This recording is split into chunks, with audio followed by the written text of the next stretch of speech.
সফলতা, আমরা সবাই সফল হতে চাই, কিন্তু সফল হওয়াটা কিন্তু অতটাও সহজ নয়।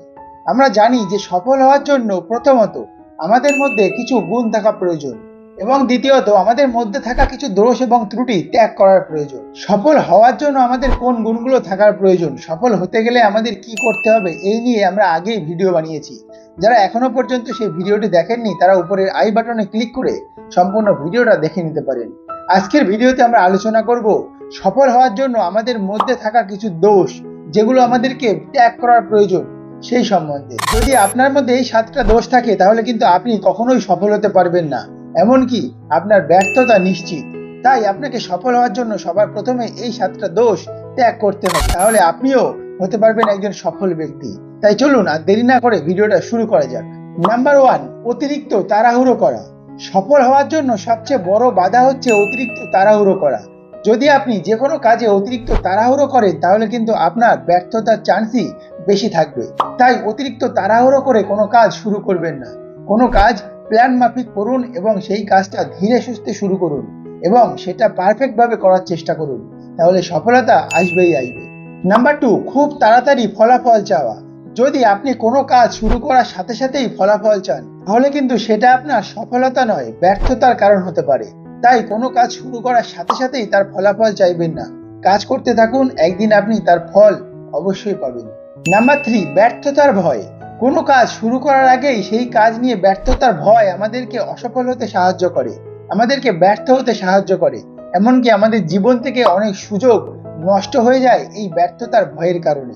তাই কোনো কাজ শুরু করার আগে সেই কাজ থেকে আপনি সফলতা পাবেন নাকি ব্যর্থতা, এটা নিয়ে চিন্তা করবেন না। যদি আপনার লক্ষ্য স্থির থাকে তাহলে সেই কাজটা আজ শুরু করুন, দেখবেন একদিন আপনি অবশ্যই সফল হবেন। নাম্বার 4, আত্মবিশ্বাসের অভাব। দেখুন, কোনো কাজ করার জন্য আমাদের প্রয়োজন আত্মবিশ্বাসের, আর আপনার মধ্যে যদি আত্মবিশ্বাসের কমতি থাকে তাহলে কিন্তু আপনি কোনো কাজে দৃঢ় হতে পারবেন না। তাই আপনার আত্মবিশ্বাস অত্যন্ত জরুরি। তাই যে কোনো কাজ শুরু করার আগে নিজের প্রতি আত্মবিশ্বাসী হন, তাহলে আপনার সফলতা কেউ আটকাতে পারবে না। কিন্তু যদি আপনার মধ্যে আত্মবিশ্বাসের অভাব থাকে তাহলে কিন্তু কোনো কাজেই আপনি সফলতা পাবেন না। তাই নিজের মধ্যে আত্মবিশ্বাসের ঘাটতি হতে কখনোই দেবেন না। নাম্বার 5, পরিকল্পনার অভাব। দেখুন, পরিকল্পনা প্রত্যেকটা কাজের জন্য অত্যন্ত জরুরি।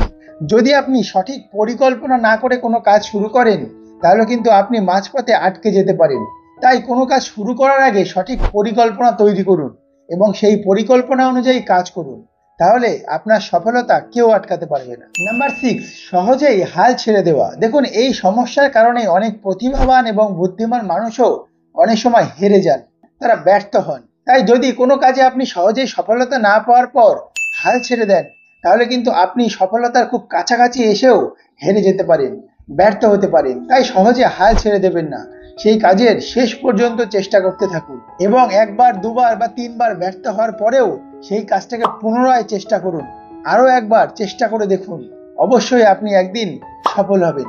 কোনো কাজেই খুব সহজেই হাল ছেড়ে দেবেন না। নাম্বার 7, শৃঙ্খলার অভাব। যার মধ্যে শৃঙ্খলা নেই সে কিন্তু সফলতা নয়, ব্যর্থতার মুখ দেখবে। যদি আপনার মধ্যে শৃঙ্খলাবোধ থাকে তাহলে কিন্তু আপনি খুব সহজেই সফল হতে পারবে, কিন্তু যার মধ্যে শৃঙ্খলা নেই তার জীবনে কিন্তু ব্যর্থতা অনিবার্য।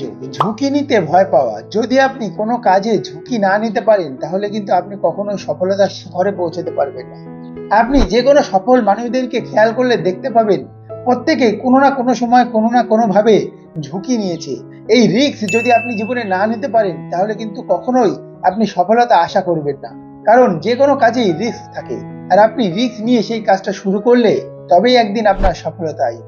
তাই আপনি আপনার জীবনে যদি সফল হতে চান তাহলে এই 7টা বিষয় অবশ্যই মেনে চলুন, আর অবশ্যই আমাদেরকে কমেন্ট করে জানাবেন যে আপনার এই 7টা দোষের মধ্যে কোনো দোষ আছে কিনা, আর যদি থেকে থাকে তাহলে তা আজই বর্জন করুন। দেখা হচ্ছে পরবর্তী কোনো ভিডিওতে, ততক্ষণ পর্যন্ত ভালো থাকবেন এবং সুস্থ থাকবেন।